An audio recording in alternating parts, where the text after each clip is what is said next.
Hello friends, तो आज हमने लेयर वाली मठरी बनाते हैं। कुछ नए तरीके से आप इसे खारी भी बोल सकते हैं। और ये चाय के साथ हल्की फुल्की भूख के लिए ये बहुत अच्छा है।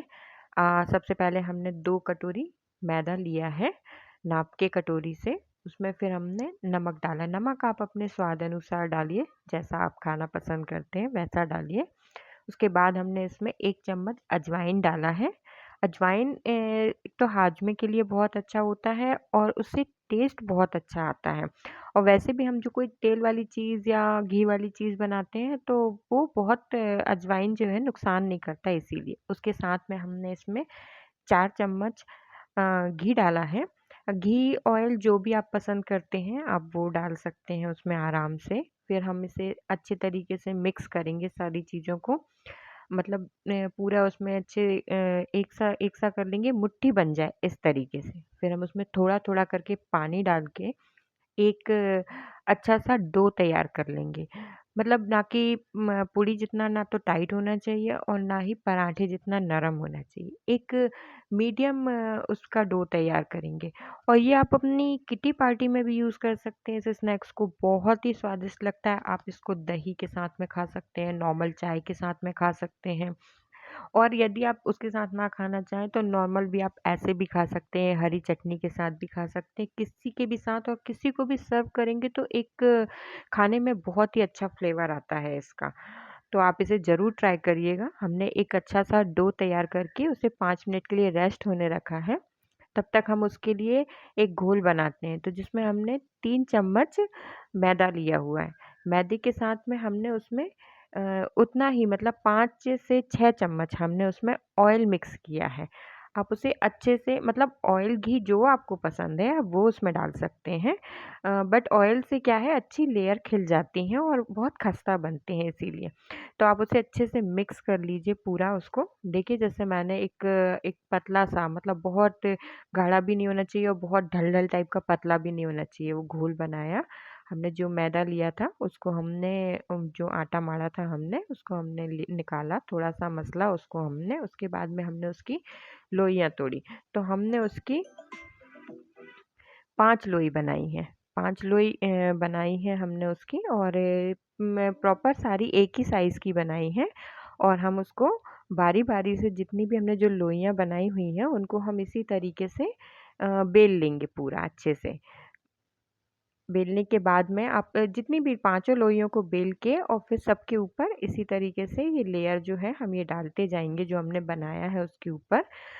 ये घोल, इसको हम ऐसे फैलाएँगे। फिर इसके ऊपर हम एक जो लोई की जो दूसरी हमने बेल के रखा हुआ था उसको हम इसके ऊपर आराम से रख देंगे। इस तरीके से आप रख दीजिए। इसी तरीके से आप सारी जितनी भी आपकी वो है सब इसको ऐसे ही लगा-लगा के आप घोल को लगाते जाइए और लेयर के ऊपर एक लेयर जो है वो सारी की सारी आप इसके ऊपर चढ़ा दीजिए। फिर उसके बाद में आप इसको जब ये आपका हो जाए, कंप्लीट हो जाता है, ये जैसे ये कंप्लीट हो गया, अब इसके बाद में हम इसको एक चौकोर आकार का, मतलब लिफ़ाफ़े के शेप में बनाएँगे। दोनों साइड से हमने इसको हाफ़ हाफ़ फ़ोल्ड किया और देन पूरा हाफ़ फ़ोल्ड कर दिया ऐसे। इसको करने के बाद में थोड़ा-सा जो साइड का रहता है उसको हम अच्छे से प्रेस करते हैं, दबा देते हैं उसे अच्छे से ऐसे, जिससे वो बिल्कुल से बेलते समय अलग-अलग गिरे ना, अलग-अलग खिसके ना, उस तरीके से। फिर हम इसको एक चौकोर आकार में बना लेते हैं। आराम से आप इसको धीमे-धीमे करके लंबा करिए, आप आराम से ये लंबा हो जाता है।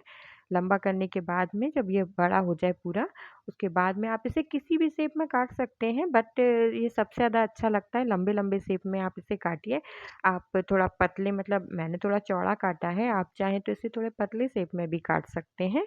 और आप इसको गोल शेप में चाहें तो आप गोल शेप में भी काट सकते हैं, ट्रायंगल शेप में भी काट सकते हैं। पर मुझे ये वाला शेप सबसे अच्छा लगता है तो मैं इसे इसी शेप में काटती हूँ। और ये क्या है, इस वाले शेप में ना लेयर्स जो हैं जब बनती हैं तो ये पूरी अच्छे से खुलती भी हैं और पकती भी बहुत अच्छे तरीके से हैं, बाहर नहीं निकलती। तो हमने जो था पहले से ही एक ऑयल जो है ना उसको थोड़ा-सा गरम करने रख दिया था। बहुत ज़्यादा गरम नहीं होना चाहिए, गैस जो है बिल्कुल धीमी होनी चाहिए। हमने काट के ये सारे ना धीरे-धीरे उसमें बिल्कुल सिम पे ही होनी चाहिए और सारी ये डाल दी हैं उसमें धीरे-धीरे करके हमने ये सारी एक-एक, एक-एक करके वो हम इनको धीरे-धीरे तल लेते हैं। इनको तलने में थोड़ा टाइम ज़रूर लगता है। आप यदि तेज़ गैस में तलेंगे इनको तो ये क्या है कच्चे रह जाएँगे अंदर से। जो लेयर्स होती हैं ना वो बिल्कुल प्रॉपर तरीके से सिक नहीं पाएँगी और यदि आप धीमे-धीमे आँच पे सेकते रहेंगे इन्हें तो ये प्रॉपर तरीके से सिक जाएँगी। देखिए जैसे ये हमारी सिक गई और लेयर्स भी ओपन हो गई हमारी इसके साथ में। तो हम ये जितना भी बन गया है हमारा सारा ये हम इसको निकाल के एक प्लेट में अलग कर लेते हैं। इसको आप ना जितनी धीमी आँच में पकाएँगे, उतना ही मतलब आपका जो है वो लेयर्स ऊपर आएँगी और अंदर से बहुत ही खस्ता बनेंगी। एक बार जो भी खाएगा ना वो आपसे कहेगा कि आप तो हमें ये बार-बार बना के खिलाइए। तो आप इसे ज़रूर ट्राई करिए, बहुत ही अच्छी बनती हैं। और जिस तरीके से ये जो है आप इसे बिस्किट के रूप में भी यूज़ कर सकते हैं। ऐसे करके हमने और भी बचे हुए जो थे वो सारे धीरे-धीरे करके वो भी हम इसमें सेंक लेते हैं।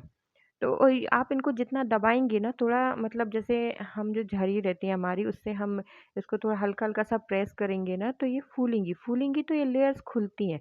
अब देखिए मैं आपको दिखाती हूँ कि ये कितनी खस्ता बनी हुई है। बिल्कुल जैसे ही आप ऐसे मुट्ठी में ऐसे करेंगे ना ये बिल्कुल बारीक हो जाएँगी। देखिए, बिल्कुल चूर-चूर हो गई। तो ये बहुत ही खस्ता बनती है और बहुत ही स्वादिष्ट लगती है। तो आप इसे ज़रूर ट्राई करिए।